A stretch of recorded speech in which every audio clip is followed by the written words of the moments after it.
today. All right, for our next session, I'm really excited to introduce Dr. Jennifer Kiser, who's an associate professor at the University of Colorado Skaggs School of Pharmacy and Pharmaceutical Sciences. Her research interests are in determining pharmacokinetic genetic dynamic relationships and investigating drug-drug interactions for antiviral agents used in the treatment of both viral hepatitis and HIV. Dr. Kiser is a leader in the development of state-of-the-art analytical methods to quantitate antiviral drug concentrations in various biologic matrices. She's involved in several local, national, and international antiviral clinical pharmacology studies in persons with HIV and viral hepatitis. It's my pleasure to introduce Jennifer Kiser. Take it away. Thank you, Dr. Agwu. I have no relevant financial affiliations to disclose. And at the conclusion of my talk, I'd like you to be able to describe 4 important mechanisms for drug interactions with contemporary antiretroviral therapy, identify therapeutic classes of drugs with high interaction potential, distinguish oral versus intramuscular cabotegravir-rilpivirine interactions, and lastly, we'll compare the clinical pharmacology and drug interaction potential of TAF versus TDF. Modern antiretroviral therapy, including unboosted integrase inhibitors and newer NNRTIs, have a decreased potential for clinically significant drug interactions. Despite this, drug interactions remain a critical consideration in the treatment of persons with HIV. The graph shows results of a recent review of studies that assess the incidence of clinically significant drug interactions in persons with HIV. On the y-axis here, you have the proportion of patients with the DDI, and on the x-axis, you have a 15-year time span. In the circles, amber shows interactions that are precautionary in nature, and red shows interactions that are contraindicated. And the circle size represents the size of the studies included in the meta-analysis here.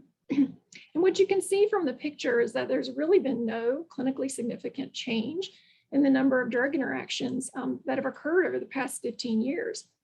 And the reason the prevalence of drug interactions has not significantly changed appears to lie in polypharmacy and an aging population of persons with HIV.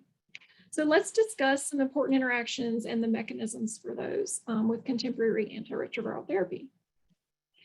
So there are 2 types of drug interactions. You have pharmacodynamic interactions, which do not result in a change in the plasma or serum concentrations of a drug, but instead you have an additive, synergistic, or antagonistic effect. And then you have pharmacokinetic interactions, and these can occur at the level of absorption, distribution, metabolism, elimination, or a combination of these, and they do result in a change in the plasma or serum concentrations of one or both drugs. I'm going to focus on pharmacokinetic interactions today. So at the level of drug absorption, you have interactions that can occur because of chelate formation or alterations in GI motility or pH, or transport proteins in the gut, or even enzymes like esterases or lipases. At the level of distribution, drug interactions can occur because of alterations in transport proteins or protein binding. At the level of metabolism, you can have inhibition or induction in phase 1 or phase 2 enzymes, or induction or inhibition of uptake or efflux transporters in the liver. And then at the level of elimination, you can have interactions that occur because of alterations in transporter proteins there, or alterations in glomerular filtration. The first important mechanism for interactions with contemporary antiretroviral therapy that I'd like to discuss is chelation with integrase inhibitors.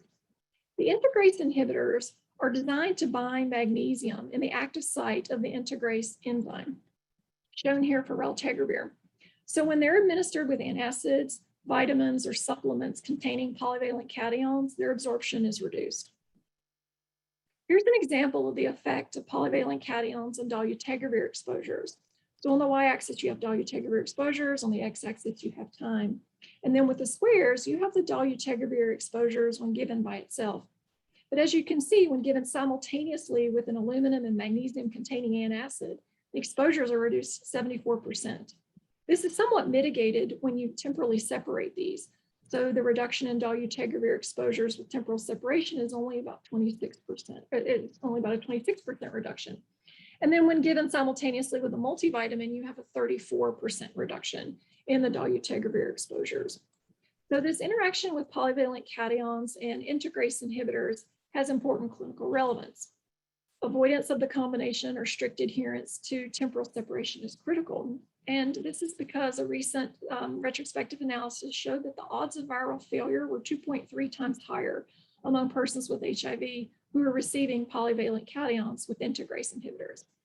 And this combination was common. So 42% of those on integrase inhibitors were receiving a polyvalent cation. Unless providers specifically ask or counsels patients on this combination, it might go unnoticed because vitamins, antacids, and other supplements may not be considered medications by patients. So education and a thorough medication reconciliation are needed. So with bictegravir, dolutegravir, and elvitegravir, this interaction can be mitigated by temporal separation of the integrase inhibitor and the antacid or supplement. In general, if bictegravir, dolutegravir, and elvitegravir are given 2 hours before or 6 hours after the antacid or supplement, the effect of the integrase absorption is minimized. Raltegravir, however, should not be administered with aluminum or magnesium-containing products. And if it's administered with calcium-containing products, it needs to be given as BID and with temporal separation. The second important mechanism for interactions with contemporary antiretroviral therapy is cytochrome P450 inhibition. So the graph on the left shows the relative contribution of phase 1 enzymes to drug metabolism. CYP enzymes, specifically 3A, 2D6, and 2C9, metabolize many drugs. These enzymes can be inhibited, leading to increased concentrations of substrates. This is shown on the graph on the right. So here are concentrations of the substrate. We add a potent inhibitor like ritonavir, and then concentrations of that substrate are going to rise, which could predispose to toxicities. The concept of enzyme inhibition is not new to this crowd since we've been managing interactions with ritonavir for decades. But surprisingly, there are still interactions at the level of inhibition that remain problematic even with our contemporary therapies. I'm going to discuss two. Okay, so can anybody put in the chat box what they see in this picture with this patient? What do they think has happened to this individual? Move over to my chat box and see if I'm getting any comments here.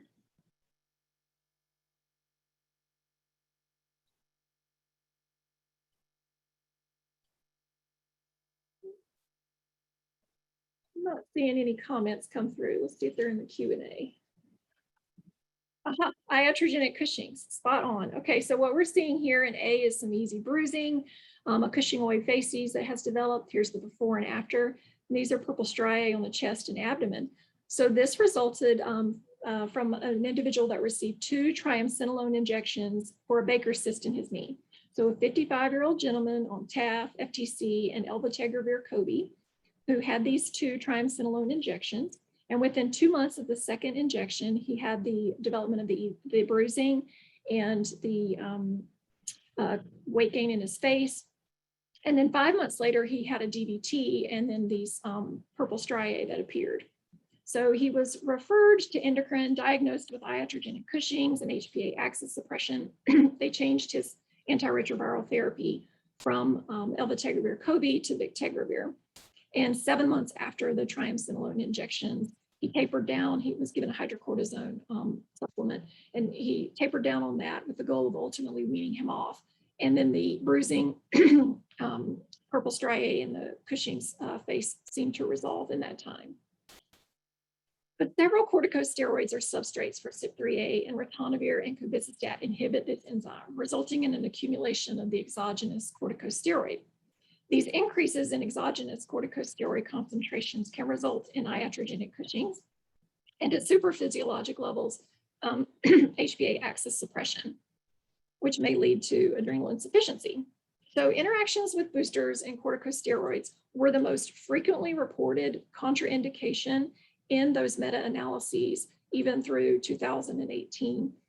So this interaction is still occurring. It's underappreciated because people don't realize that there is the potential for an interaction for medications given by non-oral routes. Also, a lot of the disciplines that are prescribing these medications are maybe not aware of the potential for interactions with antiretroviral therapies. So whenever possible, individuals requiring a corticosteroid should be switched to a regimen that does not contain a booster. But if a booster is required, then we have to use corticosteroids with the lowest potential for interaction. So among the intranasal and inhaled corticosteroids, fluticasone is the worst offender. Budesonide, cyclosinide, mometasone are also contraindicated. Beclomethasone appears to be the safest alternative. With the intraarticular or epidural administration, methylprednisolone has been suggested as a potential alternative to triamcinolone. Most of the cases have been with triamcinolone and boosters. It's still a little bit risky, so monitoring would be required. Betamethasone and budesonide for the systemically administered corticosteroids should not be co-administered with boosters. Prednisone or prednisolone may be alternatives. The best way to avoid this interaction, in my opinion, is to educate patients that are taking boosted regimens about the potential for drug interactions beyond orally administered medications, and ask that they consult their HIV provider or clinical pharmacist anytime they start any new medications, even non-oral medications and OTC medications. Second interaction of important clinical relevance that is at the level of enzyme inhibition or transporter inhibition is with direct oral anticoagulants or DOACs and boosters. So there's a high risk of venous thromboembolism and ischemic stroke in persons with HIV, but use of DOACs can be challenging, as you can see here from this table from the University of Liverpool site, where many interactions are listed as red, which is contraindicated, or amber, which is precautionary, between the DOACs and boosters. Some generalities: rivaroxaban is not recommended. There have been cases of bleeding with darunavir, ritonavir, and rivaroxaban. No adverse outcomes were reported in a small case series with apixaban. Based on the pharmacology, edoxaban looks like a good option. The European SMPC recommends a dose reduction, but the US label does not. The Dabigatran appears okay with ritonavir, but the dose must be reduced to 100 milligrams twice daily with COVID. If you have access to anti-factor 10A levels, please monitor those. You can use those to help guide. And then if you don't use a DOAC and decide to use warfarin, just keep in mind that patients switching from ritonavir to cobicistat may require lower doses of warfarin because ritonavir is a CYP2C9 inducer, and you lose that effect with COVID. Third important mechanism for interactions with contemporary antiretroviral therapy is enzyme and transporter induction. It's a similar graph to what you saw with inhibition, where you have the concentrations of a substrate, but then a potent inducer is added. So in this example, rifampin. And then not immediately, but over time, it takes time to synthesize new enzyme and new transporters. You have a reduction in the exposures of the substrate, which could predispose to therapeutic failure. This is a list of compounds that the FDA recognizes as moderate and strong inducers by cytochrome P450 enzyme. This list is not exhaustive. Several drugs used in persons with HIV are moderate or strong inducers, including the rifamycins, older anti-epileptics like phenobarbital, phenytoin, carbamazepine, first generation NNRTIs, efavirenz, nevirapine, and etravirine, as well as St. John's wort. And while this table focuses on CYP interactions, many of these compounds also upregulate drug transporters. With greater enzyme and transporter abundance, there's a reduction in the exposure to drugs that rely heavily on these enzymes for their metabolism or these transporters such as PGP. Given all the recommended regimens for latent TB now include rifamycin, interactions with this class are highly relevant with contemporary therapy. This graph shows the reduction in plasma concentrations for various antiretrovirals with rifampin. So I've provided two examples here with the protease inhibitors and the NNRTIs. Atazanavir is reduced 70% with rifampin. Rilpivirine is reduced 80% with rifampin. So with the exception of efavirenz, PIs and NNRTIs should not be used with rifampin. Efavirenz can be used at the 600 milligram dose, or it could be, you could consider increasing it. Raltegravir should be used at 800 milligrams twice daily, and dolutegravir should be used twice daily and only used in those with no pre-existing integrase resistance. Fortunately, most of the nucleoside and nucleotide analogs are not significantly altered by rifampin, with the exception of TAF, which we'll talk about in just a few slides. With rifapentine, also a potent inducer, the same anchor drugs can be used, so efavirenz, dolutegravir, and raltegravir. However, raltegravir and dolutegravir can only be used with once weekly rifapentine, not daily, and individuals requiring twice daily dolutegravir should not receive rifapentine, only those eligible for once daily dolutegravir. No dose adjustment of raltegravir is required. 400 milligrams twice daily can be used with once weekly rifapentine. Pepibutine is a moderate enzyme inducer compared with rifampin and rifapentine, which are potent inducers. So it can be used with a few more anchor drugs, including ritonavir boosted PIs, with appropriate dose adjustments. So the dose has to be halved with ritonavir boosted PIs, and an increase in the dose would be required with efavirenz. The fourth mechanism that I'd like to discuss is transporter inhibition. So transporter-based interactions may be less familiar to you because it is an area where we're still learning compared with CYP enzymes, which we've studied for over 50 years. But transporter interactions are no less important. They're located throughout the body. There are uptake transporters such as OP1B1 in the liver, as well as efflux transporters like BCRP and P-glycoprotein, which are responsible for trying to limit the exposures of certain cells to compounds. OCT2 is an uptake transporter in the liver, in the kidneys of importance, and then MATE1. This is a creatinine transporter. So drugs that inhibit MATE1 will cause increases in serum creatinine, which actually aren't the results of any type of renal impairment or renal toxicity.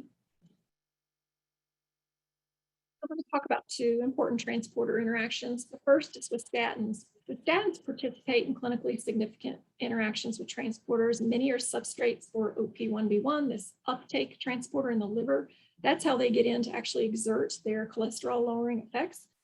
So when we block OP1B1, some boosters do this and other drugs, you can have an increase in the statin concentrations in the blood, which may predispose to toxicity, but actually have less of a therapeutic effect. Some statins are substrates for CYP3A. Lovastatin and simvastatin are highly reliant on CYP3A, and so these drugs should not be used with boosters. Atorvastatin is also metabolized by CYP3A, but you can use a lower dose to navigate that interaction. Breast cancer resistance protein, an efflux transporter in both the gut and the liver, as well as other tissues, can also be inhibited by boosters. Rosuvastatin is a classic BCRP substrate. So rosuvastatin levels may be increased through inhibition of BCRP. There were some interesting findings on statin dosing and lipid control in the Swiss HIV cohort study. So insufficient lipid control was common among those on pravastatin and pitavastatin, despite them being on the max doses. And this was true regardless of their background antiretroviral regimen. So these results indicate that patients should likely receive more potent statins. But when considering the more potent statins, roughly a third of the patients, shown in red here, received insufficient doses of rosuvastatin and atorvastatin with inadequate lipid control. So this indicates that providers may need to be more aggressive with their statin dosing. So when I say aggressive, I mean getting closer to the maximum amounts that are specified in the label for that particular antiretroviral drug.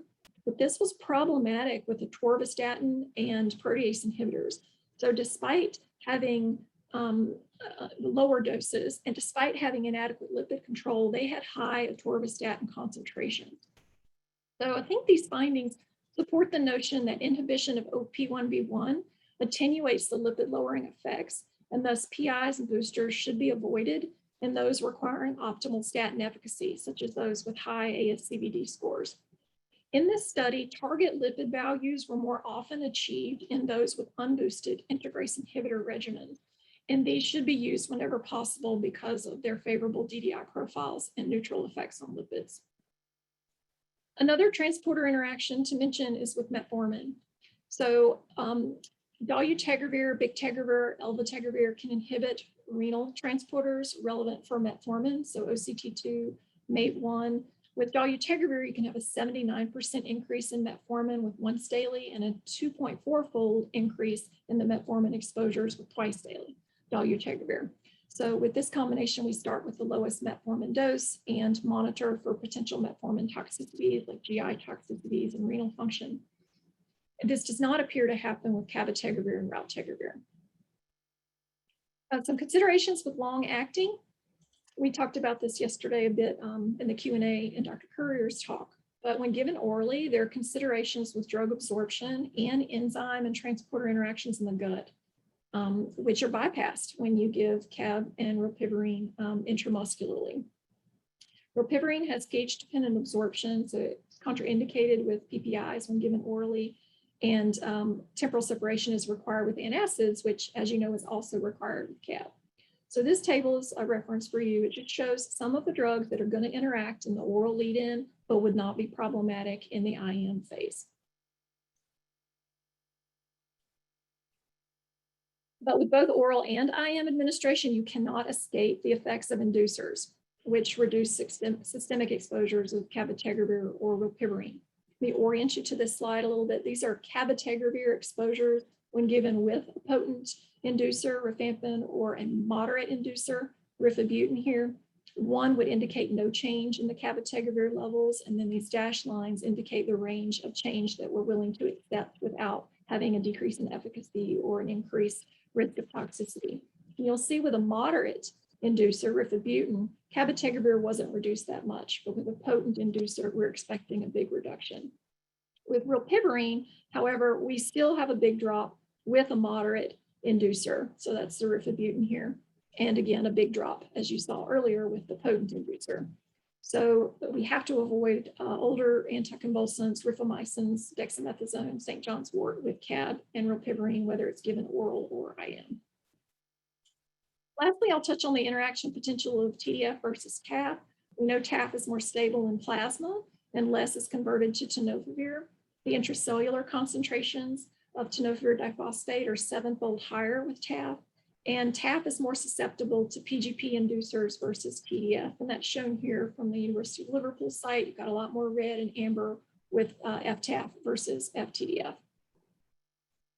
But we're still a little unsure of whether the PGP inducers will compromise efficacy. We need more data. So with rifampin, there is a 55% drop in both TAF and tenofovir in plasma, but the concentrations of tenofovir diphosphate, the active form in PBMCs, were still 4-fold higher with TAF rifampin versus TDF. So again, need more data.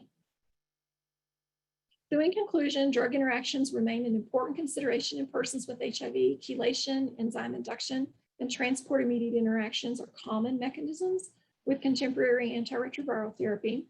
A thorough medication reconciliation that includes assessment of OTC and dietary herbal supplements is required, as well as reputable resources for accurate screening and management of potential DDIs.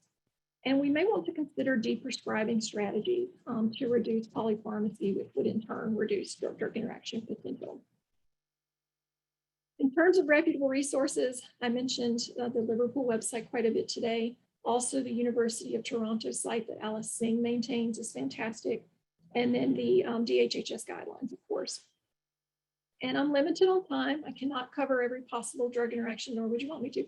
So this is a list of other compounds that when you see prescriptions for them, that they may be used with antiretroviral therapy, that you should stop and really carefully screen for potential interactions and appropriate management.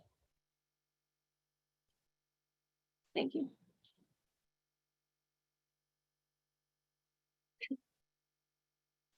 Or trying to get myself off of a mutant video. That was a fantastic tour de force.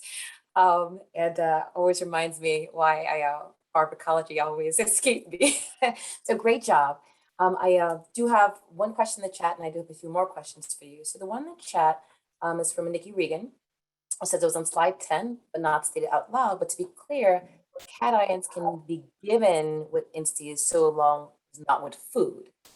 Was it all cations and all INSTIs? Yeah, so you're right, it's not stated on every slide, but with bictegravir, certainly you can mitigate a lot of this with food. So food is an option for some of these, but I still think if you can do temporal separation, then it gives you kind of an added buffer. It's tough. The temporal separation can be so challenging, particularly if you're twice a day, et cetera. So I think really important. You know, and to remind everybody, the resources will be available and the slides will be available. So the sites that you present are really important. But wonder if you can talk to the providers just about what are some practical ways, particularly with polypharmacy, et cetera, what are the practical ways they can incorporate this knowledge in their everyday practice, given how busy people are, et cetera? Just wonder your thoughts. Yeah, it really is challenging. It is time consuming. I think the most time consuming part is just sitting down with a participant and getting a complete list of their medications. I just finished a study with 60 people, and if I had relied on Epic, I would have missed everything that they were taking, because some of the things in Epic they weren't taking, and then many counter things that they were taking that weren't accounted for. So I think that's probably the most time consuming part, is really getting that thorough medication history. So if you have someone that can help do that piece, even over the phone, they don't have to do it in face to face with the patient, but over the phone, having that covered is very helpful. And then I like the Liverpool website. I think it's one of the easiest to navigate. I'm a little biased because I'm on their editorial board, but it's easy to point and click. You can type in just the first few letters of the drug, find the antiretroviral that you want, and then click all the concomitant medications at once. Show the table for figuring out where the problems lie. They'll also give you alternatives. So that's helpful to knowing if you've identified a statin that's going to be problematic, then picking out another one that you could use that would avoid the potential for interaction. So I think those seem to be the ways that I can look up these interactions fastest, is getting that thorough medication history and then using Liverpool. No, I think you bring up a really good point, and not just skipping over that med review, but really being intentional about that med review, that we all have an Epic, et cetera, that many people click through very quickly, making sure things are valid, making sure things from the outside are actually populating. And then when all else fails, have people bring everything they're taking in so we can be clear what's actually happening and not happening, and updating those lists. A couple other questions in the chat. One is any data, and I think this is Pepibutine and TAF by Daniel Park. I believe RBT. Yeah, good question. And I'm not remembering, but I think the first place I'd probably check there is the DHHS guidelines, which I actually have up, so I could look them up in just a minute. But yeah, I'm not recalling off the top of my head whether there are data. Maybe someone has had to look it up. So you can always circle back and put the answer in the chat afterwards or in the Q&A response. So just take that opportunity. So hang on, we'll get that to you. Stephen Liner asked about how accurate are commercially available ARV drug level tests. It's a good question. Yeah, it is a good question. So I think we've started using them less than we used to, getting a lot less TDMs. But I think a lot of getting an accurate TDM comes down to making sure, if you're looking, like if you're assessing for adherence, that it's unannounced, because a lot of patients will know they're going down to the lab to have their blood drawn and then take the medication in that time, which kind of clouds the result if you've got a drug with a really short half-life. So a lot of it has to do with making sure first that you've got the the timing right if you're doing it for adherence. And then also, which PK parameter are you looking for? So if you're getting a peak, and a peak may tell you about toxicity, whereas a trough might tell you more about efficacy. So trying to get the timing right around when the patient last took the medication is important too. But in terms of whether the commercial labs have reliable methods, I think so. I think it's been a few years, but in the past where we've done TDMs in our lab, but also had another lab do them, there was good agreement on the result. But you may want more than one level because there's a lot of variability.